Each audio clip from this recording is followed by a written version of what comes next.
No primeiro vídeo, resumimos toda a nossa história, desde o período das grandes navegações até a compra da Fazenda Britânia pela industrial madeireira colonizadora Rio Paraná. No último episódio, dissemos que os primeiros desbravadores da nossa cidade chegaram por aqui no dia 27 de março de 1946. Hoje, vamos finalmente saber como foi que tudo isso aconteceu.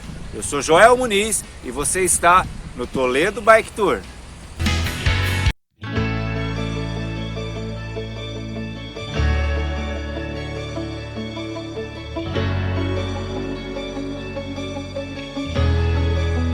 Vamos começar o nosso episódio de hoje com uma curiosidade.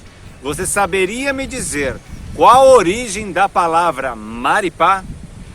Nos anos 40 e 50, um meio de comunicação muito utilizado era o telegrama. E o nome da nova sociedade, Industrial Madeireira Colonizadora Rio Paraná, seria muito grande para ser colocado nesse tipo de comunicação. Então o diretor Egon Berchett, que também era contador, teve uma ideia. Ele criou uma composição com a primeira sílaba de algumas palavras contidas no nome da sociedade. E foi assim que o nome Madeireira Rio Paraná deu origem a uma nova palavra, Maripá. Por ser mais curto, foi mais usado e é assim até os dias atuais. Mas vamos falar da chegada dos primeiros desbravadores em nosso município. Como podemos ver neste monumento que se encontra aqui no Lago dos Pioneiros, a primeira expedição foi composta por 13 integrantes, chefiados por Zumiro Antônio Ruaro. Eles chegaram aqui no dia 27 de março de 1946. E como bem diz este marco, aqui às margens deste rio foi aonde começou a cidade de Toledo.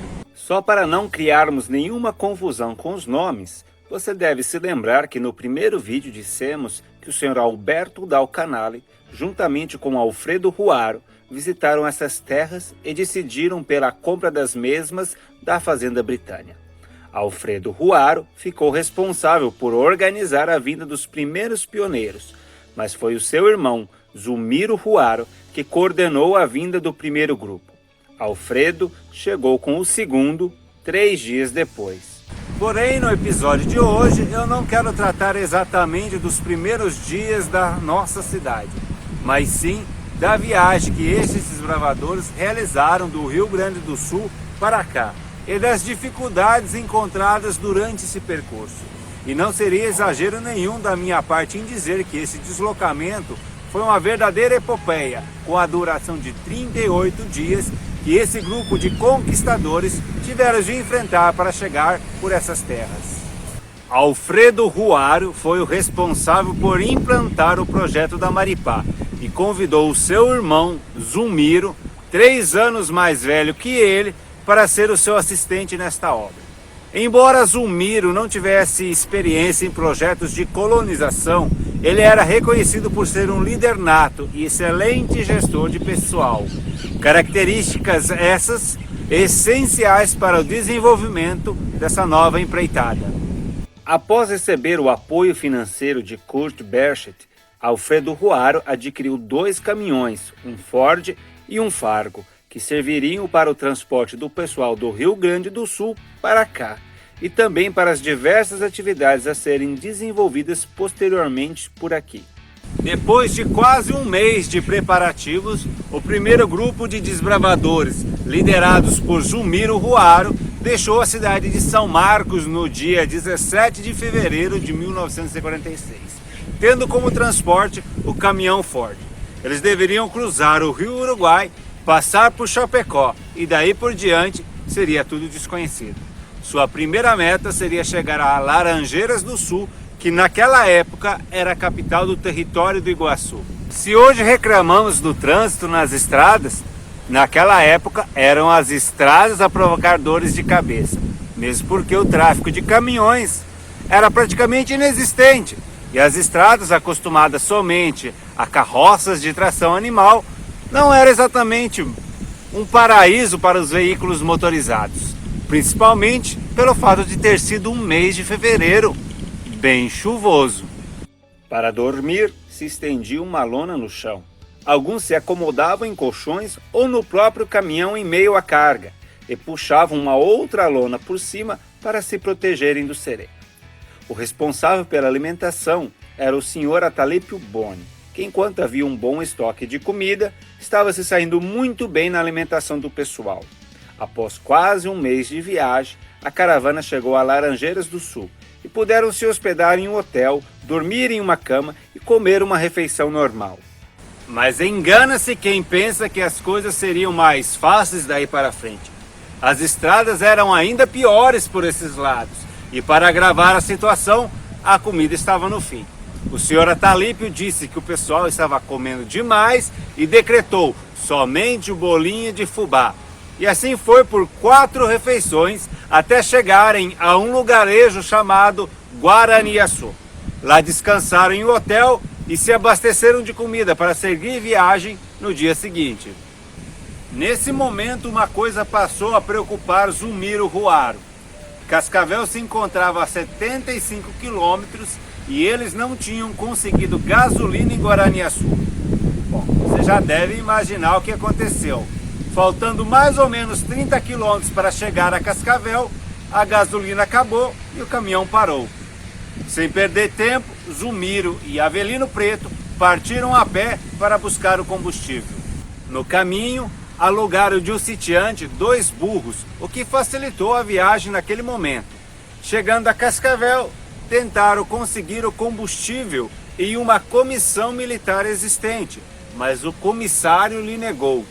Cavalgaram mais 10 quilômetros até chegarem à Serraria Lupion, onde conseguiram 18 litros do precioso líquido.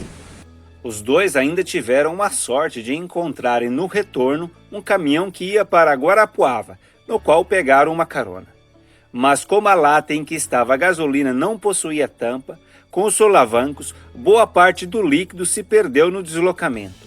Felizmente, foi suficiente para que no dia seguinte, 19 de março, o grupo chegasse a Cascavel, que na época era somente um pequeno vilarejo. Se o grupo levou exatamente um mês até Cascavel, os 50 quilômetros restantes não seriam mais fáceis. Isso porque o que existia de Cascavel em diante era somente uma picada pela qual seguia uma linha teleférica até Lopei, por onde de fato um caminhão não conseguiria passar. Seria necessário ir abrindo e alargando a picada, construindo pontes para se chegar a este local. E esse pequeno percurso levou nada menos que 8 dias para ser vencido. Por 3 vezes durante todo o trajeto, o caminhão tombou. Diversas vezes parte da carga foi molhada ou perdida. Inúmeras foram as dificuldades enfrentadas até que 38 dias depois, do dia 27 de março de 1946, esse primeiro grupo de corajosos chegaram aqui às margens do Arroio Toledo. Vejamos o que o próprio Zumiro Ruaro escreveu sobre os primeiros momentos após a sua chegada. Quando o caminhão parou e vimos que era o Arroio Toledo que corria ali na frente, todo mundo apeou, uns pulando, outros descendo. Fomos lá lavar a cara e tomar água com as mãos. A água era tão limpinha que dava para ver os lambaris nadando lá no fundo. Tocava de escolhermos o lugar para fazer o acampamento, mas a alegria era tanta depois de 38 dias de viagem. Alguns não aguentaram, tiraram as roupas e se jogaram no rio. Somente 3 dias depois, Alfredo Ruaro chegaria ao mesmo local, trazendo um segundo grupo de trabalhadores com outro caminhão e o seu próprio carro Ford. Cerca de 15 pessoas faziam parte dessa segunda equipe. Sua primeira decisão foi realizar a compra de madeiras na Serraria Lupion, em Cascavel, para iniciar a construção das 3 primeiras casas aqui da nossa cidade.